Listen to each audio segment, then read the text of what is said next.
Hi, I'm Victoria Weinstein, the minister of the Unitarian Universalist Church of Greater Lynn, and I greet you from my backyard in Lynn, where I'm waiting for rain, or I'm hoping for rain. We're in mid-August already, and it's been a really dry season. So speaking of August, this month we have been offering what we're calling Summer Sundays, and what we've been doing lately is what I'm calling Audio Divina, in which we're sharing special pieces of music that have a lot of meaning for us right now. And I hope that that will encourage you to listen or listen again to music or writings or sayings that seem to be calling out to you right now or trying to touch you on a deeper level in your being, because they have special wisdom for you whenever there is that sense of being drawn to something. There's something in that for you. It's a word of love from creation to your heart. So this week we have Cecil sharing a piece, and then next week I believe we have Caleb Thomas. I also wanted to let you know that there are some other things coming up. And before I do, I want to really thank our reopening task force, which is a group of wonderful people who are meeting twice a month to consider how we as a community might convene on our own property. Not inside yet, but of course we're thinking way ahead to when we might be able to do that. But right now we're even considering, gathering in the parking lot has safety and public health concerns. It's so much more complicated than I would have ever imagined. And I know so many of you are engaged in these deliberations in your own workplaces, in your own communities, and in your own families. So I want to again thank them. They meet twice a month, which is more often than our Board of Trustees is meeting. So when I say that I'm hoping some of these events are coming up, again, the reopening task force is helping program leaders figure out how can we safely do this down to every little detail, and can we do it? So many things to think about. The first thing is that I want to just remind you that we had the social justice ministry team. We had an anti-racist, a congregational-wide anti-racist initiative, and we recommended 2 books. The winds are picking up. So You Want to Talk About Race by Ijeoma Oluwa, and How to Be an Anti-Racist by Ibram X. Kendi. We are going to be hopefully planning a social justice hosted social gathering with a little bit of programming soon. Not just to check in on these books, which we'll be offering opportunities to discuss in groups online throughout the year, but also to just check in about other things we are doing on behalf of justice and service on the North Shore and nationally. So keep an eye on your weekly update, keep an eye on the church Facebook page, keep an eye on the website for news about that. We're hoping to do something within the next few weeks. Also within the next few weeks, we usually have our In-Gathering Sunday, the Sunday after Labor Day. Well, this year we will have our In-Gathering Sunday virtually, but here's what I'm hoping. The Sunday before Labor Day, September 2nd, I think it is, yeah. I would like to schedule a drive-up water communion so that you can come in safely in your car. We can get out one at a time, or family unit one at a time, and share our water into a common vessel. And what we'll do is we'll video record that so that I can then edit that together as part of our virtual online worship. So things are happening. We're doing what we can. And I feel so grateful for the technology that does allow us to see each other, to stay in touch.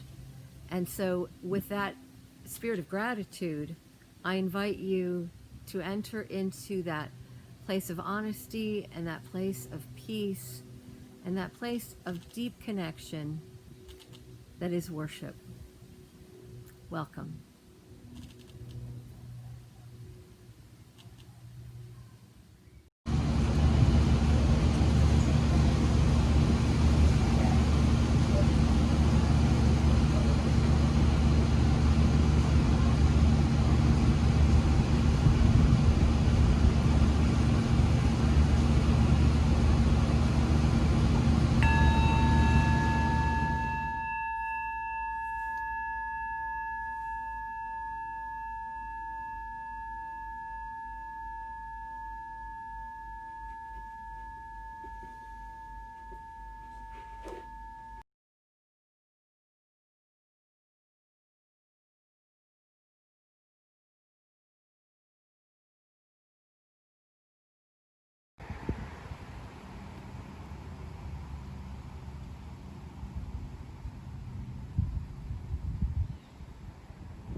Hi, I'm Sarah Cecil, and I'm a member of the choir at the Unitarian Universalist Church of Greater Lynn.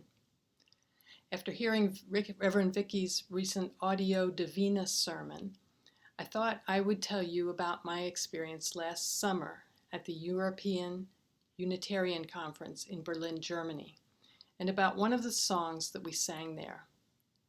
I had hoped that our choir would be able to sing this song sometime, but it doesn't look like that's going to happen anytime soon.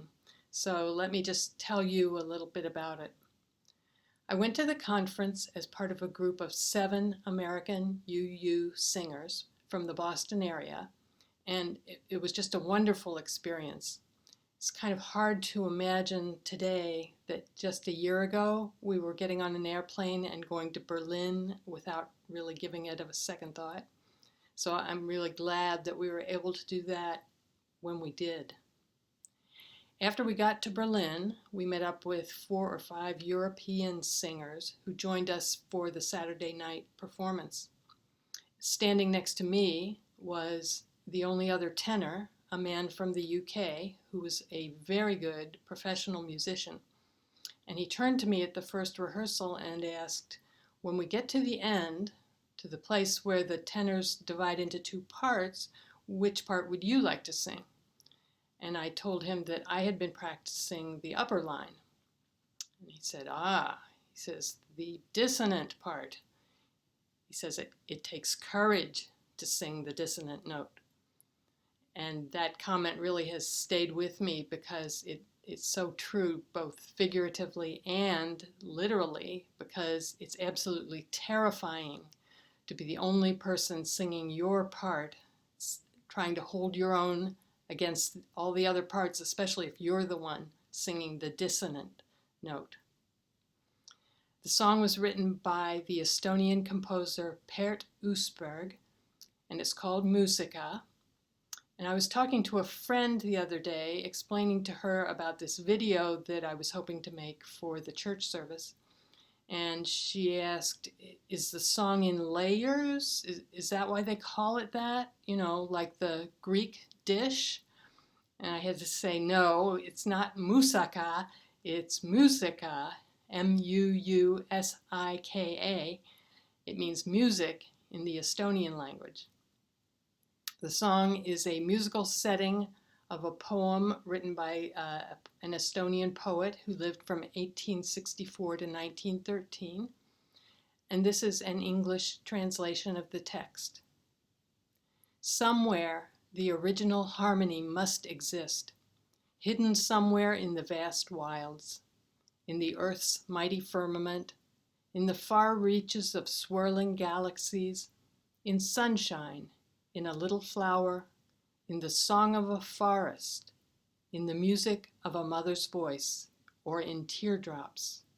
Somewhere immortality endures, and the original harmony will be found. How else could it have formed in human hearts? Music. So this song is all about harmony, but the music is also full of dissonance. And when you listen to it, you'll hear the voices coming together into layers of harmony and then separating and then weaving back and forth in new harmonies. In the middle, the voices keep repeating, seal ma vase, seal ma vase, seal ma vase, which means teardrops, teardrops, teardrops. And then at the end, when I would have expected a nice harmonic resolution, instead you get the dissonance that the English singer had pointed out to me. And the song ends with a question. How else could it have formed in human hearts? Music. So here's a recording with some of the pictures from the trip. Most of the pictures were taken in Iceland, where we stopped for a few days on our way home, but others are from Germany. And in particular, Reverend Vicky had asked about the picture that's near the end that shows a wall with a lot of graffiti on it and a cross in front. That is the last standing remaining segment of the Berlin Wall. So here it is, Musica. This is not our own group singing this. This is a commercial recording, but hope you enjoy it.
So tell us a little bit about why you were in Europe, about the international conference.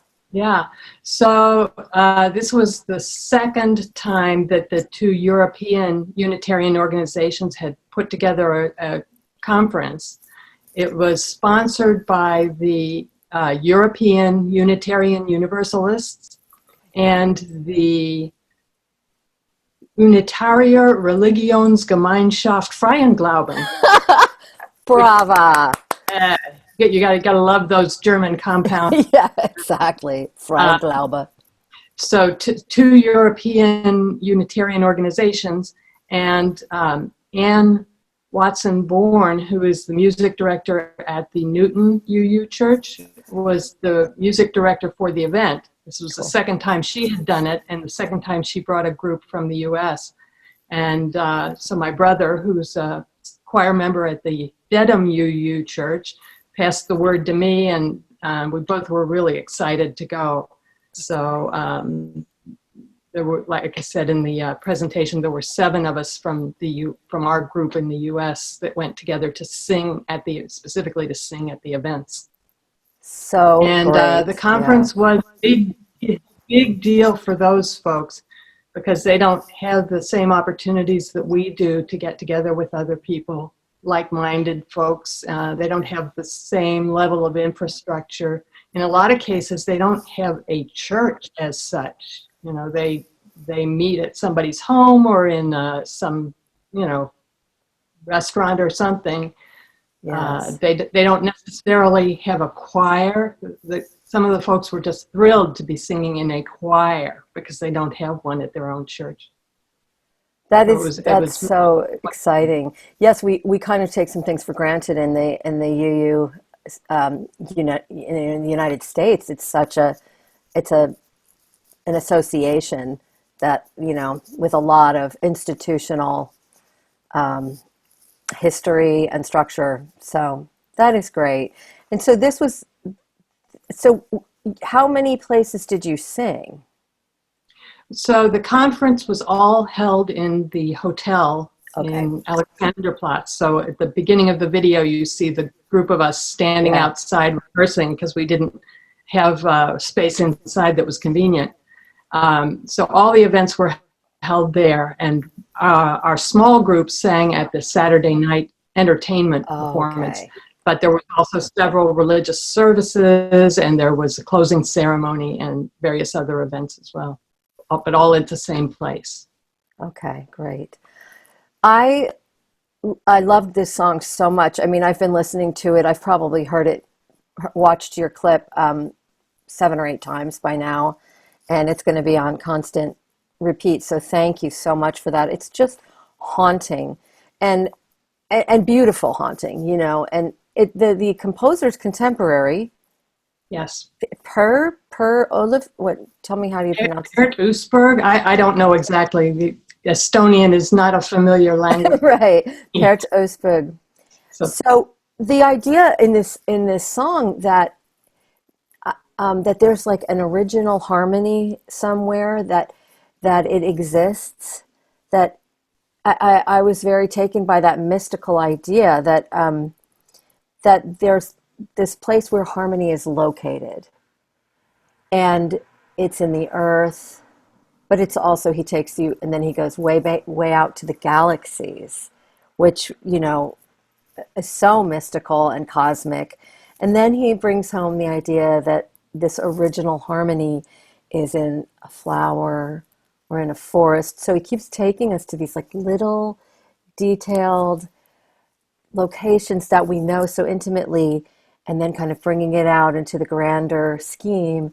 And then it really interested and touched me that when he, the only reference he makes to a human location for the harmony is he references the mother's, what is it, a mother's voice.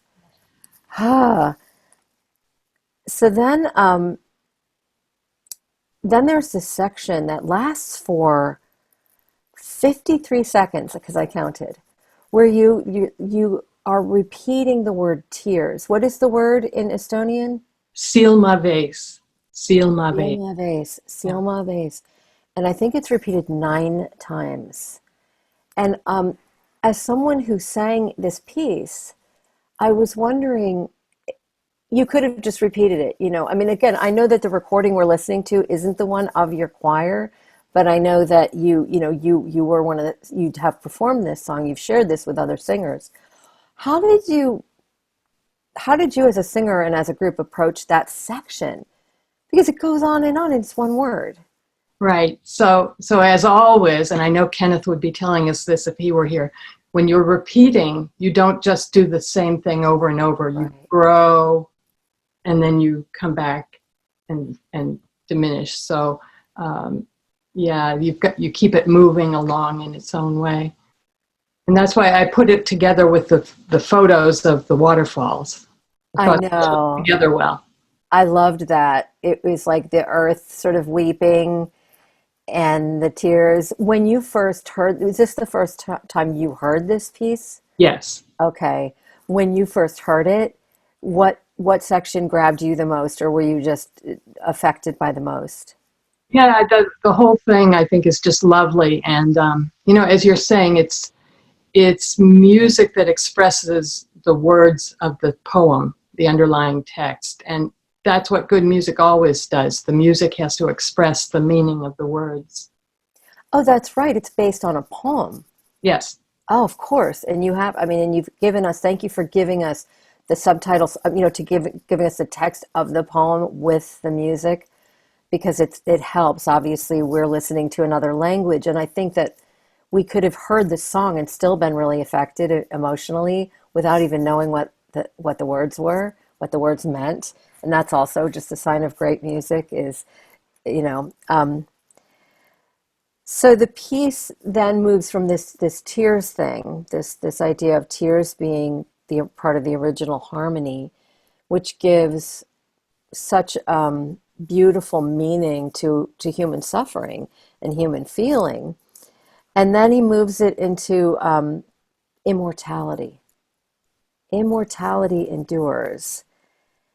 And so the idea that this original harmony could be found by all of us somehow, that he's suggesting this eternity of the soul or some kind of cosmic ultra, just never-ending peace, reconciliation, I don't know, all of those things. And I assume that part of what he's implying is that there's an afterlife after we're, I don't know, right? But it occurred to me that, we have in our covenant that we recite and affirm together almost every week in church, our covenant, one of its phrases is, and all souls shall grow into harmony with the divine.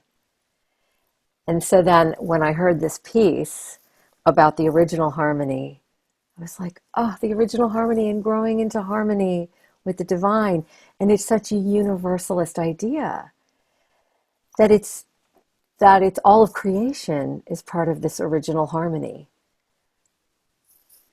So I just wondered if that was something that hit you or if it was just resonated with you at all in terms of how much meaning you found in this piece. Well, you're much more articulate than I. I am not the theologian. I just think it's a beautiful song. And like I say, the poem, the underlying poem, which was written a lot earlier, is also just a beautiful poem. I don't know much about the person that wrote it. But, do you know what century it was written in? He lived from 1864 to 1913. So I'm guessing around the early 1900s. Yeah. But I don't know for sure. Yeah. He's definitely in touch with something very deep and beautiful. And I think what's really going to happen for me is I don't think I'll ever hear our covenant again without connecting it to that song and to that idea, so that it was just like it amplified or expanded that idea, which is so, what do we mean when we say grow into harmony with the divine? I always focus on the divine part of that, but I think now I'm going to end up focusing just as much on the harmony idea of that. The harmony, So I loved that you chose. First of all, thank you for putting together that beautiful slideshow or movie with the images from your trip. And you told us they were mostly from Iceland that you stopped over. Yes, we stopped on the way home. My sister-in-law and I stayed in Iceland for a few days. And Okay. of course, as you can see, the scenery there is spectacular. So that's mostly what I used for the parts of the text that talk about nature. The pictures I had from Germany were more tourist shots, somebody standing in front of a Right. or a statue or whatever. Right. But you gave us that image when the text of the poem talks about how else could music or the original harmony have formed in human hearts. You gave us an image of the Berlin Wall, tell us a little bit about visiting that. It's the last remaining section of the Berlin Wall. Yes, they've made a monument of that one remaining section, and it's very, very moving, very powerful. They have names of people, all the people who died trying to get across, because that was one of the places where that happened. It's a very moving place to visit. But there's also throughout the city, the wall is gone physically, but it exists in people's memories. Yeah. And you do a tour of the city, they'll say, oh, here was the wall, here was the train station where people would come down and stand to see their relatives go by on the train that they couldn't get off of, but they were passing through. Wow. Yeah, it's very much a part of Berlin. And so the fact or the thought that you paired those two ideas with that image, I really appreciated that. And it just shows how all of these elements, music, spoken word, or written word and image, are so spiritually powerful in our lives. And so when we take an opportunity to join them together in an intentional way, to share that something that we feel in our hearts and our spirits is meaningful. It just communicates so beautifully. Sometimes things that we can't express in conversation or intellectually. It's just like the music gets right to the soul. The words and the blending of all the three. So I loved it. I really appreciate it, and thank you so much. Thank Thanks you. for sharing your soul song, or And one of your soul I songs. hope someday our choir will be able to sing together and do this. Or Me too. And it's something to look forward to because we will get there. thank you. Thank you so much. I'm going to stop recording.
Yes.